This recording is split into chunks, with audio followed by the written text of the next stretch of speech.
Matene Kananura mukama wa Rwenjeru Agro-Tourism Demonstration and Training Farm erukushango mu ruka rwa Rwenjeru omurembo mbara n'uwasingire empaka ez'omuhingi w'omutano kandi yahangura na miliyoni 50.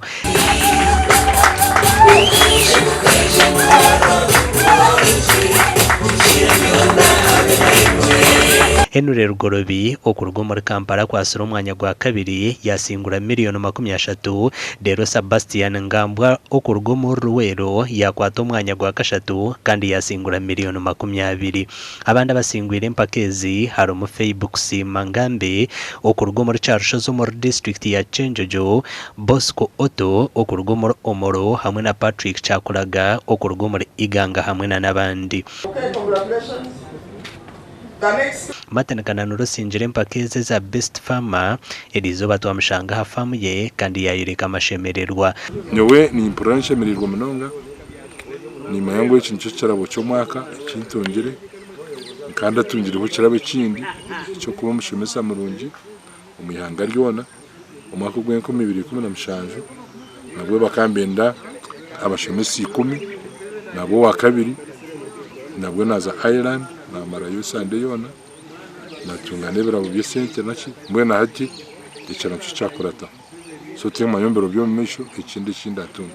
Kananura kahumura ubushomesa bwa primary yashara mu kwejumbira mu kwinga hamwe no kuri soko murembe kandi nagira ngo okuyamba abantu abamuherire nico cy'umuyambere kusinga nyoni ntekateka ngo kindetire naraba ahabandi no kufamu yanje iyambere abantu abandi aba community famu yawe bajiganyurwa muki nambwene cyo kubanza famu yanje no kunashikire kuna resident kumara nareba challenges z'abantu bindi kandi challenges ezo nenda nguzihemo opportunities ziyamba abantu bareka kuzireba nkebizubu kureka bazirebe tubasa koragana hamwe kandi tukiyemo solutions. Javazi ndiyanabo umuhezi wa mukuru wa Vision Group nagira ngo ikigenderwa cyo kutaha impakezi no kureba ngo haba impinduko mbyo buhinji no buriso mu ihanga.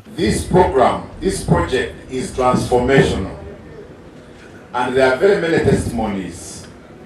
Just before we started, I was talking to Professor Ogengaratiko and he talked of a specific example of a farm they visited. And 3 years later, they couldn't believe what they saw.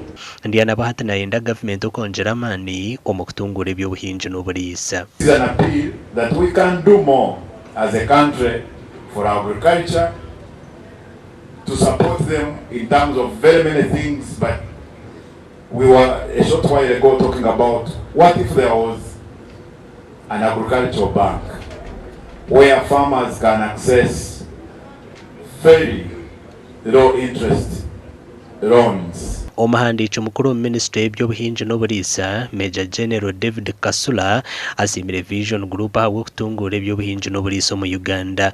I want to thank New Vision for transforming agriculture in Uganda. New Vision is really a good partner. There is a huge book. I've asked Mr. Kato to get me. I think as guest of honor I can ask for a freebie. So I've asked him to get me this huge book. Is the one thing that I keep for the whole year. It is my favorite reading. That it's called Harvest Money, I think, or something. Beautiful, beautiful book. That without farmers, there's no future, and without farmers, there's no food, and therefore agriculture is an important part of the economy of Uganda. Central Uganda had the highest number of competitors, and all of them, I repeat, all of them were very educated. Some have master's degrees. Unfortunately, Northern Uganda had the fewest nominees, competitors, and for one region, it was so difficult to find a winner. Abasinguzi b'empakezi 13 nibija kutwarwa mu ihanga rya Netherlands zo kurambura omwaka ogurkwije 2024 ahabwa TV West and Elias Rutugusa.